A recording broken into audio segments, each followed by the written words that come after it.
फूल एक खिला हुआ, एक बड़ा सुंदर फूल खिलाया।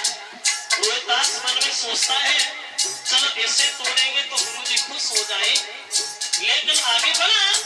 मगर विश्वामित्र ने देखा बोले आ गए सर्प बन गए, फुलवारी में छुप गए। फूल एक खिला हुआ, अब सिर छुपा हुआ, लागी है मन में बारियां।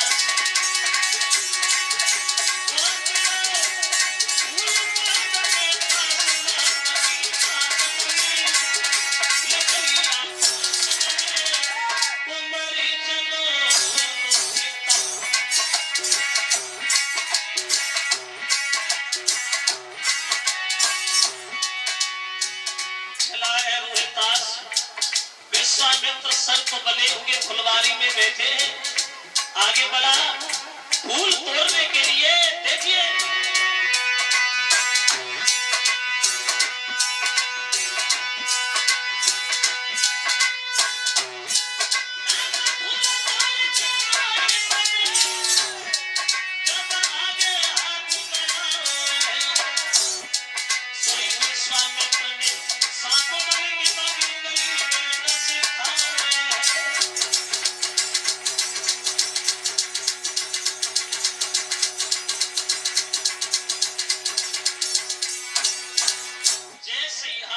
बनाया तो विश्वामित्र ने सर्प बन करके रोहिदास की उंगली में डस लिया। पछाड़ खा के रोहिदास बाग में जमीन पे गिर गया। मां मुझे कोई सर्प डस के चला गया। तड़प रहा है रोहिदास बगीचा में अकेला पड़ा। इधर तारा भोजन बना रही है। खबर मिली है तो भोजन छोड़ करके भागी। मेरा लड़का ही गया था, कहीं हमारे बच्चे को तो नहीं डस लिया। जैसे ही भोजन छोड़ के चली तो ब्राह्मण सामने खड़ा हो गया। तारा ये भोजन अधूरा छोड़ दिया, कहां जा रही तुम? तो कहने लगी महाराज मेरे बच्चे को कोई सर्प डस गया, मैं अपने बच्चे के पास जा रही। तो ब्राह्मण चिल्लाने लगा डसी तो गया, अरे पर थोड़ी है, पहले भोजन बना उसके बाद जाओगी। अब भोजन बनाने लगी। भोजन बना रही है, रोती भी जा रही है। भोजन बना के तैयार कर दिया। बोले प्रभु आपका भोजन तैयार है, अब मैं जाऊं? ब्राह्मण बोला अभी नहीं, भोग भी तुम्हें लगाना है भगवान का, उसके बाद जाओगी। अब भोग भी लगाती जा रही है, बच्चे की याद में रोती भी जा रही है। तुलसीदास कहते हैं कि पराधीन सपने सुख नाई, और करे विचार देखो मन माई। भोग लगा लिया। भोग लगा के दोनों हाथ जोड़ के बोली प्रभु अब मैं चली जाऊं? ब्राह्मण चिल्लाने लगा जा अगर मर गया हो तो यहाँ उठा के मल्लाना, कहीं फेंक गया ना। हजारों बातों में लगा रहा।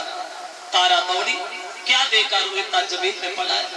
एकदम से रोहिदास को गोद उठा लिया। लाला क्या हुआ पुत्र बोलो। तो तारा ने जब अपने बच्चे को गोद उठाया तो रोहिदास कहने लगे भैया मुझे कोई सर्प डस के चला गया, अब मेरी जिंदगी ज्यादा देर की नहीं है मां, लेकिन तू रोना नहीं भैया। तो तारा रोने लगी, बोली बेटा मैं रो नहीं तो मैं करूं क्या?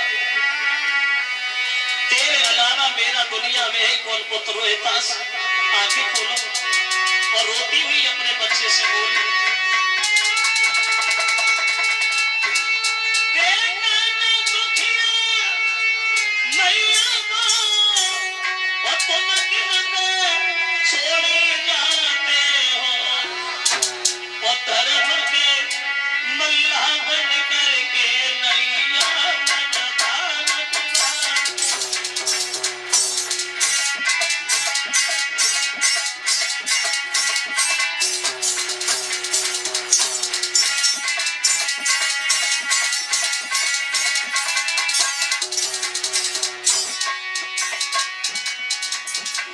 नन्हे हाथों से रोहिदास ने अपनी मां के आंसुओं से मैया रोए नहीं, अगर तू रोएगी तो मैं भी रोने लगूंगा। तो तारा रोती हुई बोली बेटा मैं करूं तो करूं क्या? पति से पिछड़ा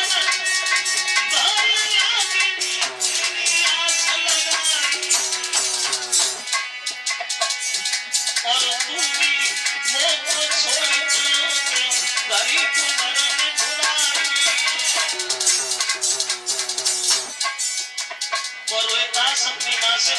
भैया सुनो, जो दुख सुख की तू कहे सो लगी कहीं, और ये मुबारक जगाई गोदी में, मेरी मात ये दुनिया आनी जानी है, याद ना नहीं है कभी किसी को मिलानी।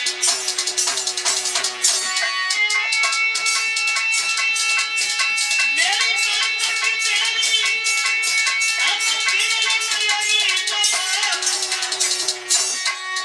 सोलवा जवान गई कोई पास नहीं छोड़े अपने,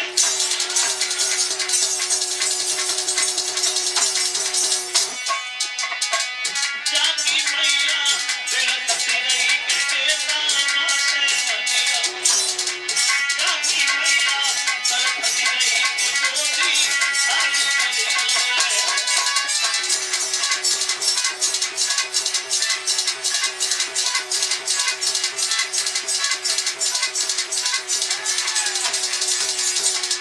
खत्म हो गया रोहितास अपनी माँ की गोदी में सोता बंधुओं, और जब रोहितास खत्म हो गया तो पछाड़ खा के तारा जमीन पे गिर गई। बेटा मैं कहां जाऊं, तड़प रही है, रो रही है, बच्चे की लाश के पास बैठ करके वो दुखिया माँ। तो मालिन ने आके समझाया, बहन रोए, अब तेरे जीवन में रोने के अलावा कुछ नहीं बचा है तारा, तेरे बच्चे को सर्प ने डसा है, जितनी जल्दी हो सके उतनी जल्दी अपने बच्चे का अंतिम संस्कार करो। देखो उस दुखिया माँ के पास इतना भी पैसा नहीं था जो अपने बच्चे की लाश ढकने के लिए कफन भी खरीद लेती। तारा रोने लगी, बोली बेटा जब तेरा जन्म हुआ था तो मैंने लाखों की दौलत यूं ही दान में दे दी, वो आज इतना भी नहीं जो तुझे ढकने के लिए मैं कफन भी ले। अंत में मजबूर होकर के वो माँ आदि सारी भारी बात में लला को कफन बनाओ, बोले कि कुंवर की लाश अगारी को कदम बनाओ।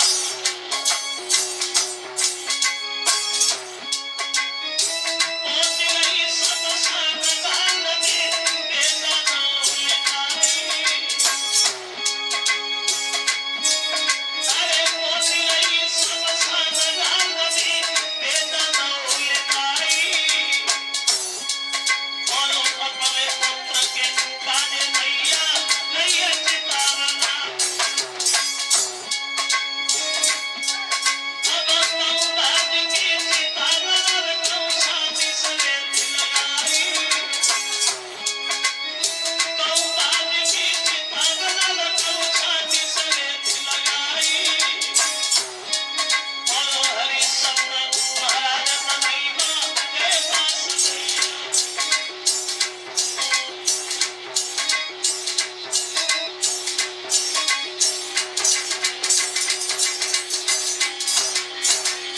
आदि सारी भारी बच्चे को ढक लिया और चली है वो माँ मरघट में।